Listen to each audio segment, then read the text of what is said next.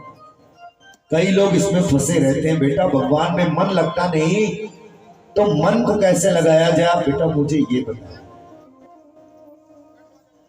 कपिल भगवान कहते हैं, मैया जरूरी नहीं है कि आपका मन भगवान में नहीं लग रहा है तो आप सीधे सीधे भगवान में मन लगाओ।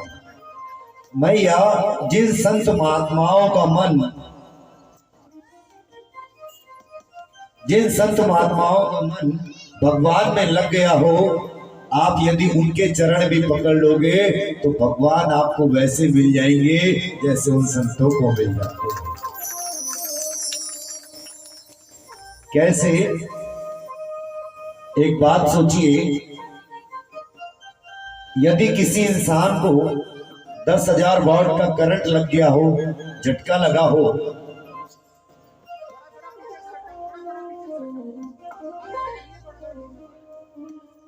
एक बार थोड़ा खड़े हो जाइए अपने स्थान पर, एक बार खड़े हो जाइए, सभी एक बार खड़े हो जाइए, और पीछे की जो बहनें माताएं वो पीछे पीछे और चले जाए।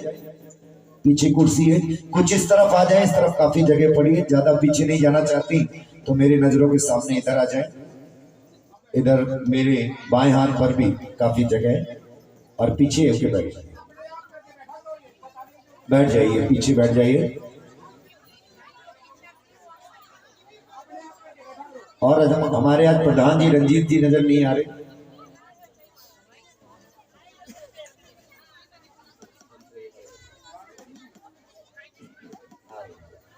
बोलिए राधे राधे। तो कपिल भगवान समझा रहे थे, मैया किसी इंसान को यदि करंट लगा है, उसने तार पकड़ लिया है, तो एक बात बताओ, यदि आपको भी करंट चाहिए तो जरूरी है कि आप भी तार को पकड़ो। आप उस इंसान को भी छू लोगे तो आपको भी उतना ही झटका लगेगा जितना उस इंसान को लगा है। इसी तरह भगवान में यदि आपका मन नहीं लगता तो भगवान के चरणों के जो दास हैं, उन संत महात्माओं की शरण ग्रहण कर लो, आपको भी भगवान वैसे ही प्राप्त हो जाए। मैया ने एक प्रश्न और किया, बेटा सबसे बड़ी समस्या तो यही है कि कलयुग में हम पहचाने कैसे कि सच्चा संत कौन है और झूठा संत कौन है। आजकल की विडंबना तो यही चल रही है। गुरु आखिर बनाए तो गुरु किसको बनाए, क्योंकि गुरु बार बार तो बनाया नहीं जाता। एक मैया हमारे पास आई, कहने लगे कि गुरुजी हम आपको गुरु बनाना चाहते हैं। हमने कहा क्यों मैया, आपने गुरु नहीं बनाया? बोले हमने पहले गुरु बनाए थे, आजकल वो जेल में पड़े हुए हैं। अरे मैंने कहा मैया पहली बात तो मैं किसी का गुरु बनता नहीं, क्योंकि मेरे गुरुदेव ने, ठाकुर जी ने कहा है कि गुरु बन के तुम वो प्यार नहीं पा सकते जो एक मैया का बेटा बन के पालोगे, एक बहन का भाई बन के पालोगे। तो इसलिए मैंने कहा माता जी मैं तो गुरु बनता नहीं, लेकिन गुरु जीवन में केवल एक बार ही बनाया जाता है। और जो आपने पूछा है कि गुरु कैसे बनाए, अब ये बात काम की है, सुनने की सुनी। कपिल देव कहने लगे 4 बातें बताता हूं मैया, ये 4 गुण यदि किसी व्यक्ति में मिले तो आप बन करके आप गुरु बना लीजिए, नहीं तो जीवन में बिना गुरु के रह जाओ, कृष्ण भगवान और शंकर भगवान को ही गुरु मान के रुक जाओ। कौन कौन सी 4 बातें हैं सुनिए आप। तितिक्षवा कारुणिका सहृद सर्वदेहिना अजात शत्रुवा शांता साधुवा साधु भूषिणा। अब जब इस श्लोक का अर्थ आपके समझाऊंगा आपको, तब आपको समझ में आएगा कि जीवन में ये 4 गुण जिसके अंदर हो उसको आप गुरु बना सकते हैं। पहली चीज बताई तितिक्षवा। कौन कौन जानता है तितिक्षु का मतलब? कोई भी नहीं जानता, कोई बात नहीं, मैं इसीलिए यहाँ पर कुछ ऐसी बातें आपको बता रहा हूं जो कथा से थोड़ी सी हटकर है। तितिक्षवा का मतलब होता है सहनशीलता। जिस इंसान के अंदर आपको ये लगे कि सहनशीलता है, क्रोध ना आता हो। हम यहाँ पर आए और हमको इतनी सारी माला पहनाई गई, हम तो प्रसन्न हो गए, लेकिन किसी दिन हमको माला नहीं पहनाई तो हमारा चेहरा लटक गया। ऐसा नहीं होना। जैसे हैं, जिस हाल में हैं, बस कान्हा जी तेरी कृपा है। उस हाल में जो रहता है, जिसको क्रोध नहीं आता, सहनशीलता जिसके अंदर हो, ऐसा व्यक्ति, ये गुण जिसके अंदर हो, उसको आप गुरु बना सकते हैं। और जिसको बात बात में क्रोध आता है, वो आपका दूर क्या करेगा, है ना? पहले स्वयं अपने अंदर का क्रोध दूर करना चाहिए। और सहनशीलता भी ऐसी नहीं, सहनशीलता कैसी, सहनशीलता कैसी होनी चाहिए मैं आपको बताता हूं। कहना और करना बहुत बड़ी बात है। एक साधु महात्मा थे, गंगा के किनारे रहते थे और अपनी कुटिया से 21 सीढ़ी उतर के जाते थे, गंगा में डुबकी मार के प्रतिदिन आ जाते थे। लेकिन इन संसार में जहां साधु संतों का सम्मान करने वाले लोग होते हैं, कई लोग साधु संतों का मजाक भी उड़ाते हैं कि बड़ा आया तिलक चंदन लगा के घूमता रहता है। तो ऐसा ही एक मनचला युवक था, उसने सोचा कि ये साधु महात्मा रोज डुबकी मारने आता है, आज इसको मैं क्रोध दिला के रहूं। साधु महात्मा आए, 21 सीढ़ी नीचे उतरे, डुबकी लगाई और जैसे ही ऊपर आए, उस आदमी ने क्या किया, अपने मुंह में पानी भरा और थूक दिया साधु महात्मा के मुंह के ऊपर। साधु महात्मा कुछ नहीं बोले, 21 सीढ़ी उतरे, डुबकी लगाई, फिर ऊपर आने लगे। जब उस आदमी ने देखा कि क्रोध नहीं आया है, दूसरी बार उसने मुंह में पानी भरा और फिर से थूक दिया। साधु महात्मा फिर नीचे उतरे, फिर डुबकी लगाई, 3 बार, 4 बार, 20 बार, ऐसे सिलसिला चलता रहा। 21वीं बार जैसे ही साधु महात्मा ऊपर आए, वो आदमी तो उनके चरणों में गिर गया। महात्मा जी, मैंने आपको क्रोध दिलाने का बड़ा प्रयास किया, लेकिन आप जैसा मैंने संत नहीं देखा, मुझे क्षमा कर दीजिए। चरणों में पड़ा था। लेकिन आगे सुनिए, साधु महात्मा ने उसको उठाया और उसके चरणों में पड़ गए। वो आदमी कहने लगा, मैंने तो इतना अपमान किया और आप मेरे चरणों में क्यों पड़े? तो साधु महात्मा कहने लगे थे, हे पुत्र, हे वत्स, रोज मैं आता था, डुबकी मार के चला जाता था, रोज तो मैं एक डुबकी लगाता था, आज तेरे कारण मैंने 21 बार डुबकी लगा दी। ऐसी सहनशीलता जिसके अंदर हो, क्रोध ना आता हो, जब ऐसा व्यक्ति ये गुण उसमें दिखाई दे, तो आप उसको गुरु बना सकते हो। और ये बात भूलना नहीं कभी जो मैं बता रहा हूं। दूसरा गुण क्या बताया? कारुणिका, जिसके हृदय में करुणा हो, दया। ऐसा नहीं कि हम बाजार में जाते हैं, बाइक से जाते हैं, कार से जाते हैं, एक्सीडेंट हुआ किसी का तो हम तो निकल जाते हैं कि अरे अब क्यों पड़े चक्कर में, पुलिस का मामला पड़ जाएगा, ऐसे ही सोचते हैं ना सारे लगभग।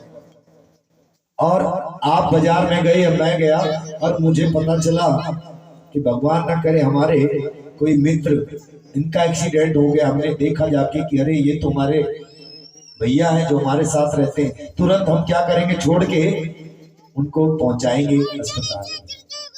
आपने ये काम किया, लेकिन इसमें आपका कपट था। इसको कपटपूर्ण धर्म कहे, क्योंकि आपने जब देखा ये मेरा अपना था तो आपने किया। आपकी दृष्टि ऐसी बन जाए कि कोई भी हो, जिसका दुख देखने पे आपको दुख हो, आप सबकी मदद करने लगे, करुणा वाला हृदय बन जाए, ऐसे व्यक्ति को भी आप गुरु बना सकते हैं।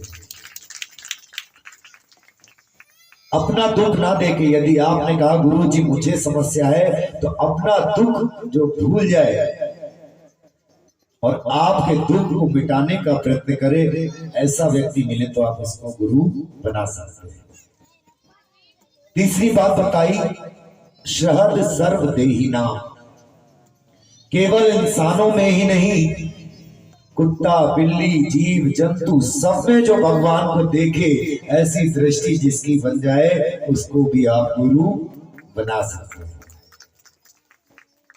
एक आदमी था, उसने संकल्प लिया कि मैं यहां से 100 किलोमीटर दूर एक पर्वत के ऊपर भोले बाबा का मंदिर था, एक सरोवर के किनारे। उसने संकल्प लिया कि कमंडल का जल मैं नंगे पैर जाऊंगा और भोले बाबा को चढ़ा के। वो आदमी भरी गर्मी में निकला अपने घर से नंगे पैर, 100 किलोमीटर पैदल चल के गया और जैसे ही भोले बाबा के मंदिर के नीचे पहुंचा, पहाड़ के नीचे, तो उसने क्या देखा कि एक गधा प्यास से तड़प रहा था और उसमें इतनी भी शक्ति नहीं थी कि उठ के तालाब का पानी पी ले। उस आदमी ने एक पल नहीं सोचा और कमंडल का जल ले जाके गधे के सामने कहने लगा, हे मेरे भोले बाबा, तुम मेरा जल यहीं से स्वीकार कर लो। पता है क्या हुआ? उस गधे में से साक्षात भोले बाबा प्रकट हो गए। ऐसी दृष्टि जिसकी बन जाए, सर्वदेहधारियों में भी जो भगवान का दर्शन करे। तीसरा गुण ये बताया। और चौथा गुण अजात शत्रुवा शांता, जिसका कोई भी शत्रु ना हो। शत्रु होने के बाद भी जो उसको अगर कोई शत्रु समझता है, उसको भी वो मित्र समझे, उसका भी भला चाहे। ऐसी दृष्टि जिसकी हो उसको आप गुरु बना सकते हैं। ममता जी पेनल्टी देनी पड़ेगी आज। आप कोई नहीं ऐसे नहीं, जल्दी से 51,000 रुपए की पर्ची कटवा दो आप। लिए राधे राधे। चलिए इनके लिए तालियां बजा दीजिए। आ गई है, देर आए दुरुस्त आए। यही तो सबको टॉफियां बांटती हैं और सब कह रहे टॉफी बांटने वाली कहाँ गई है ना। तो 4 गुण मैंने कौन कौन से बताए, याद है किसी को? तितिक्षवा, कारुणिका, सहृद सर्वदेहिनाम और अजात शत्रुवा शांता। ये 4 गुण किसी के अंदर हो तो उसको आप गुरु बना लेना, वरना मत बना। बोलिए राधे राधे। अच्छा एक बात बताइए, आप लोगों की जीभ कितनी बार कटी है भोजन करते करते? किसी की कटी है कभी जिंदगी में?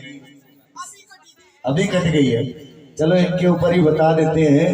ममता बहन जी की मान लो जीभ कट गई, अब यहाँ पर आई, ये ऐसे बैठी थी दांत पकड़ के, तो इनकी जो सहेली है कोई, उन्होंने पूछा इनसे, ममता क्या हुआ, दांत पकड़ के क्यों बैठी हो?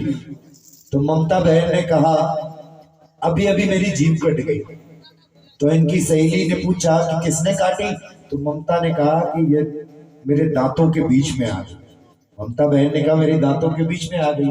तो इनकी सहेली कहेगी बड़े बेकार है तुम्हारे दांत, 32 होके एक कोमल सी ये, तो ये इनको भड़का रही है कि 32 दांत होके एक बेचारी कोमल सी जीभ को काट लिया। एक काम करो, हथौड़ी लेके आओ और अपने दांतों को तोड़ दो। तो अब ये बताओ ममता बहन अपने दांतों को भी तोड़ देंगी क्या?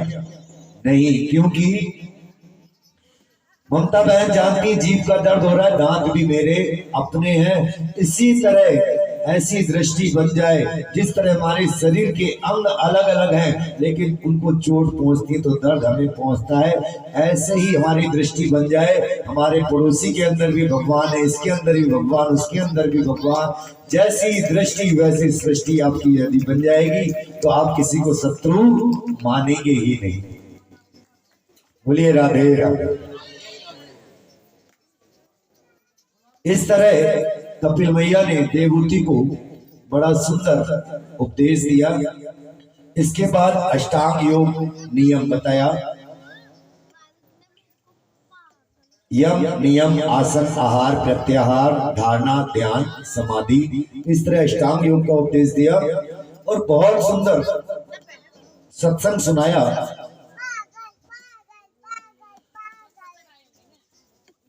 माता देवहूति तो सत्संग सुन के इतनी प्रभावित हुई कि उनका शरीर पानी की तरह बन गया और सिद्धता नाम की नदी बन गया और भगवान कपिल देव ने उस नदी का जल का आचमन किया और सीधे गंगा सागर क्षेत्र में चले गए। इसलिए कहते हैं सारे तीर्थ बार बार और गंगा सागर एक बार। बोलिए कपिल देव भगवान की जय। इसलिए कहते हैं कि भगवान की शरण में रहो तो आपको कभी कोई दिक्कत परेशानी समस्या कभी नहीं होगी। बोलिए राधे राधे। आइए आगे की कथा में चलने से पहले एक भजन कर लेते हैं, है ना। भजन करते रहेंगे और कथा श्रवण करते रहेंगे। कौन कौन भजन करना चाहता है? सारे करना चाहते हैं। बोलिए राधे राधे।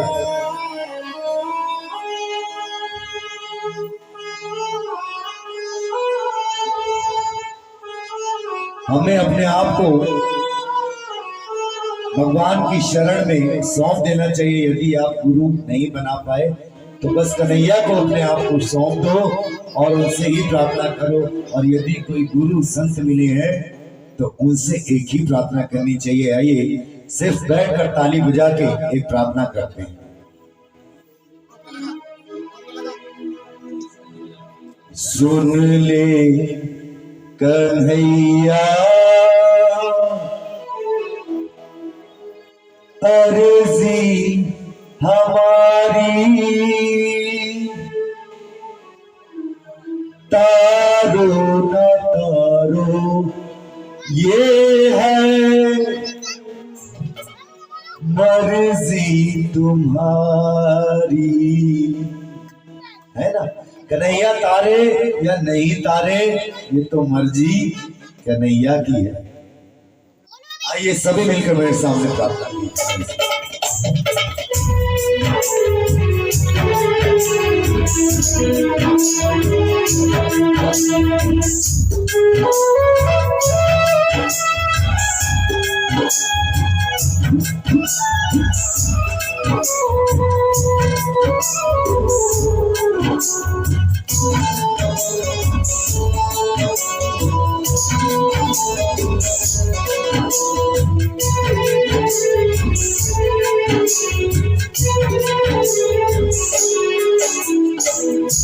सुन ले कन्हैया अर्जी हमारी, तारो न तारो ये है मर्जी तुम्हारी। सुन ले कन्हैया अर्जी हमारी, तारो न तारो ये है मर्जी तुम्हारी। सुन ले कन्हैया।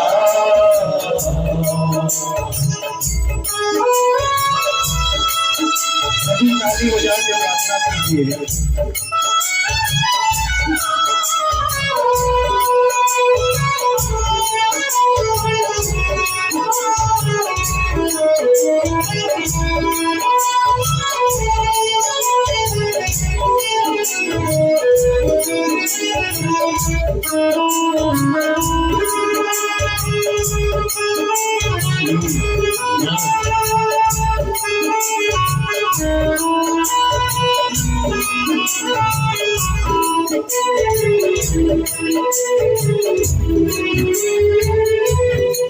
और कन्हैया से एक ही प्रार्थना करनी चाहिए।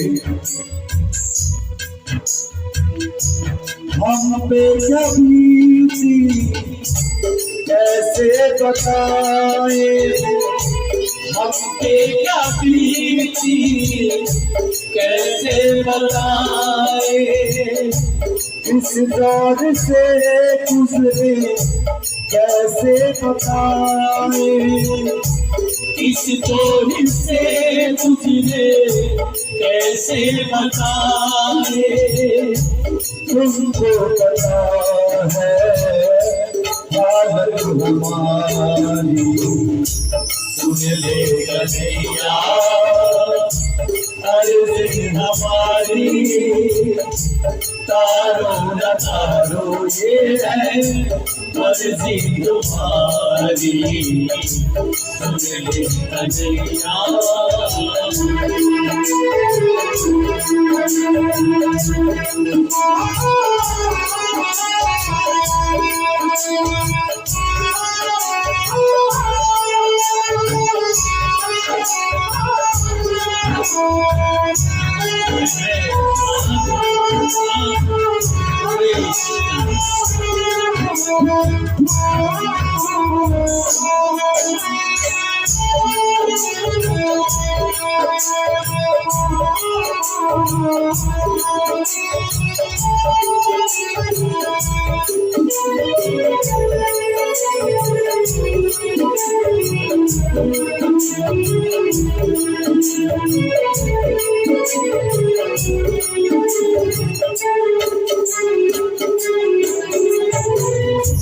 राज में आज बाबा आने न पाए, लाज में आज बाबा आने न पाए। जाए तो जान जाए शान न जाए, जाए तो जान जाए शान न जाए। सारा जमाना इसका शिकारी, सुन ले कन्हैया अर्ज़ी हमारी, तारो न तारो ये है मर्जी तुम्हारी, सुन ले कन्हैया।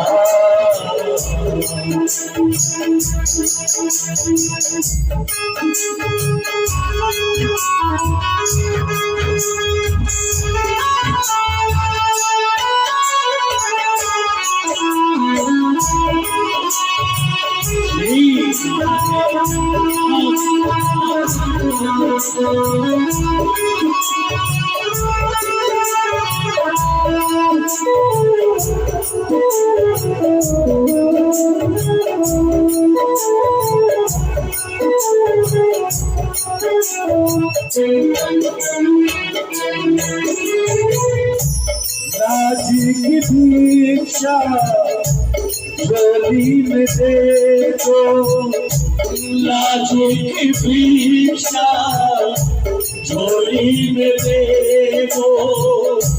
भटक रहा हूँ शरण में ले लो, भटक रहा हूँ शरण में ले लो।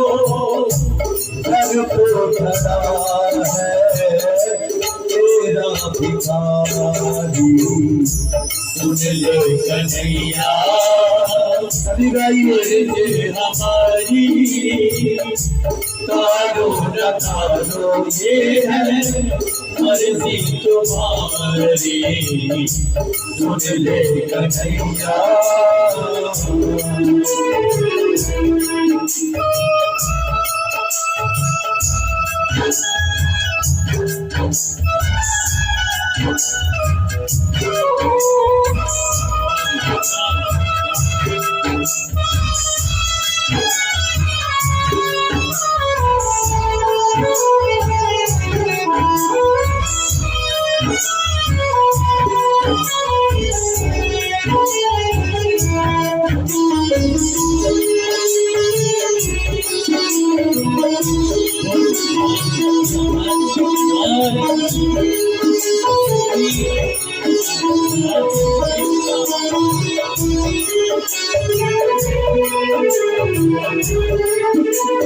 और भजन के अंत में इतनी प्रार्थना करने के बाद भी यदि भगवान ना सुने तो केवल एक ही बात बोल दीजिए कान्हा जी से, तो प्रभु मैंने अपने आप को तुम्हें समर्पित कर दिया है,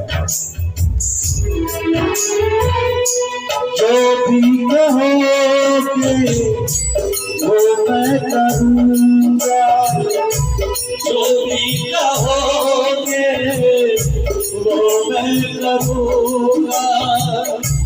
जैसे रखोगे वैसे रहूंगा, जैसे रखोगे वैसे रहूंगा, तुझ पे भरोसा मेरा है भाई। भैया आप लोग शांत रहिए, आपने बहुत प्रार्थना कर ली। अब एक बार मैं बोलूंगा, एक बार अर्जी आप लगाएंगे। तुझ पे भरोसा मेरा है भाई, सुन ले अर्जी, तारो ना तारो ये है मर्जी तुम्हारी,